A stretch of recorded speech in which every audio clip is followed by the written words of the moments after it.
A deck of cards contains 6 numbers numbered 1 to 6. An experiment is carried out in which 3 cards are chosen from this deck without replacement. That's an important matter there, first off.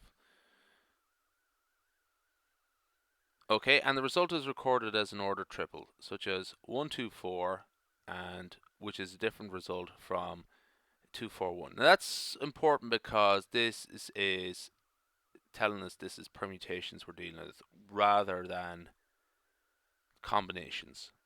So the ordering does matter, so it's permutations. Okay, so how many ways are there of picking 3 cards from 6 when the ordering is a matter?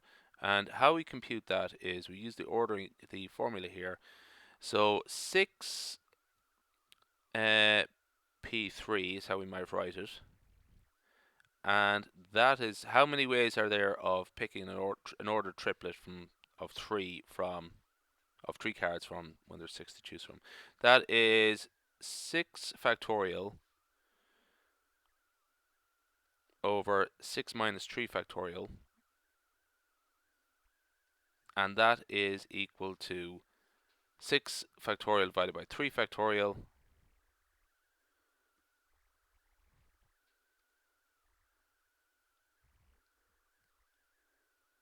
and that's equal to 6 by 5 by 4.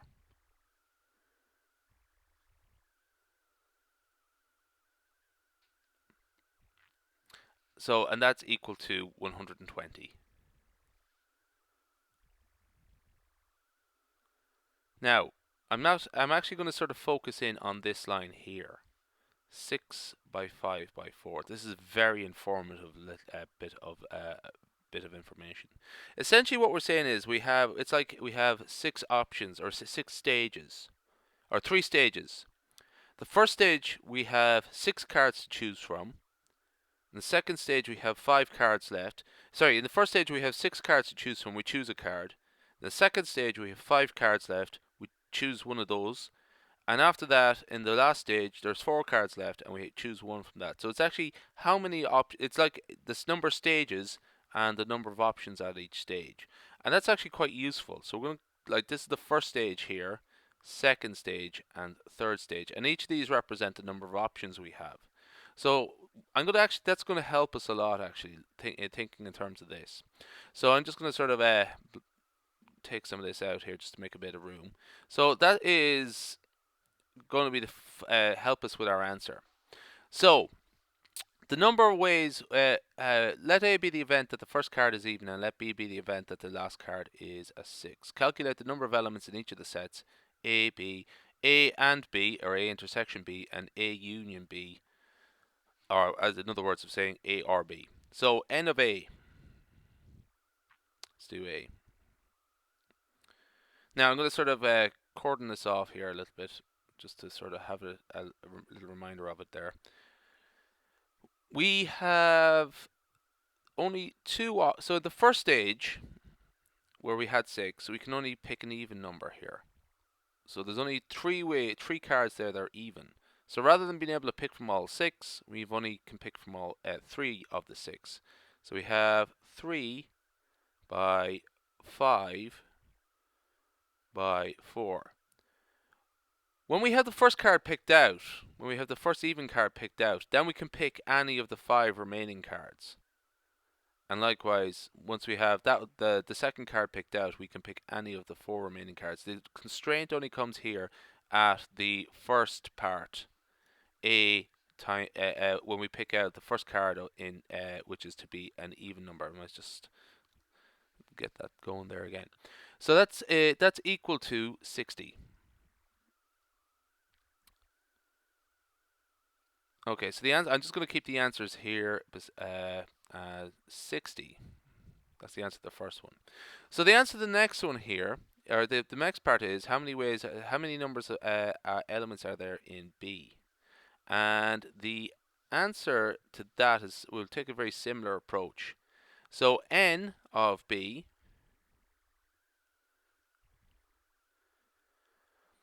here we have the constraint at the end. We have only one card we can choose from at the end. So it's as if we're going to pick out the last card first, and it has to be a 6. So there's only one way we can get a 6, and so we do that at the end. So it is one times 1 there. Now it's as if we pick the first card. Now we can pick any of the remaining cards.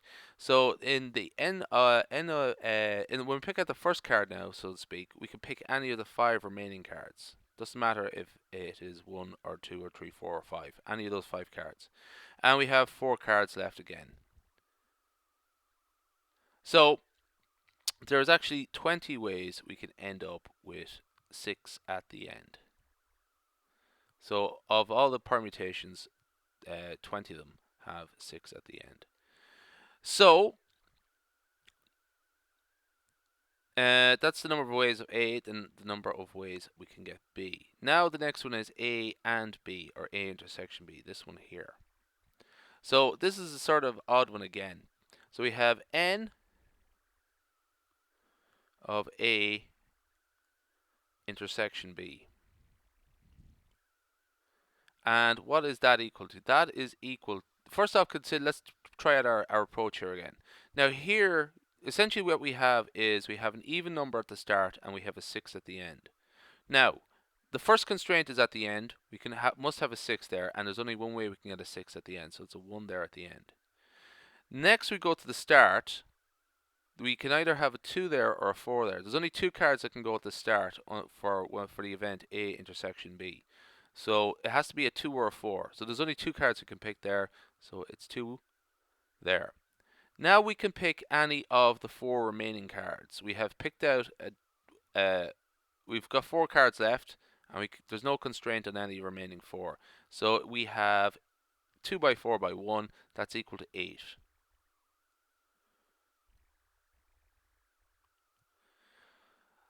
So the last one we're going to do here, I'm just going to scroll down a bit here, is A union B, or A or B.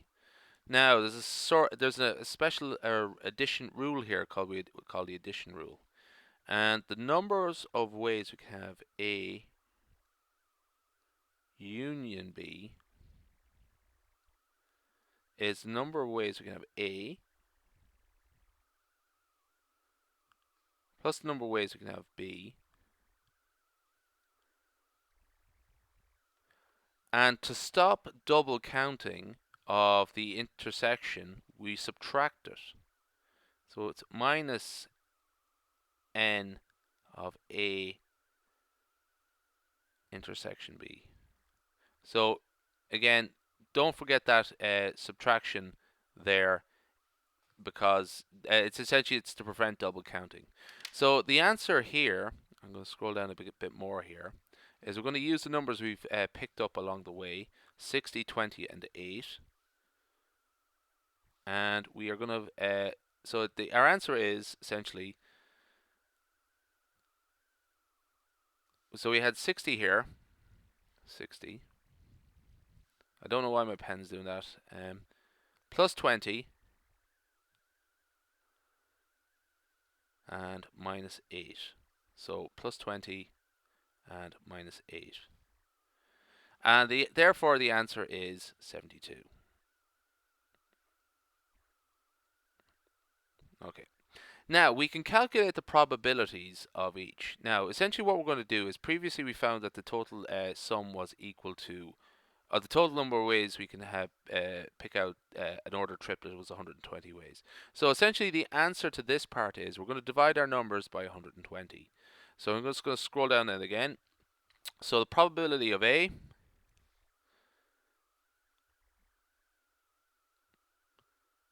is 60 divided by 120.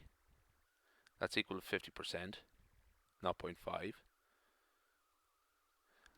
The next one is probability of B, and that is 20 divided by 20 divided by 120. So P of B,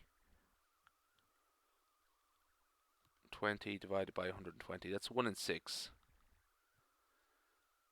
Or in other words, 0.16. Just leave 0.16. It was actually 0.16666, and so on. Or we could leave it to 3 decimal places there. Okay. So the next one is probability of A or B. Sorry, A union B, A intersection B, and that is 8 divided by 120. Probability of A intersection B, and that is equal to 8 divided by 120. A little bit of calculator work, that works out to be, let's see now my calculator.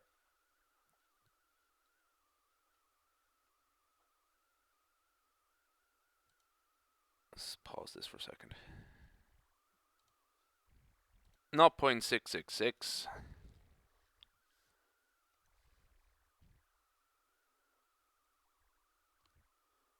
0.0666, and so on.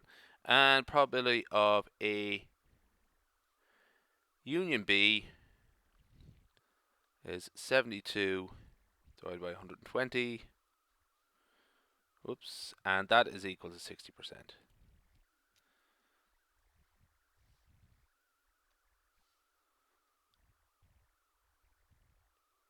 So 0.60. Alright, that's the end of that. It's a good little work done.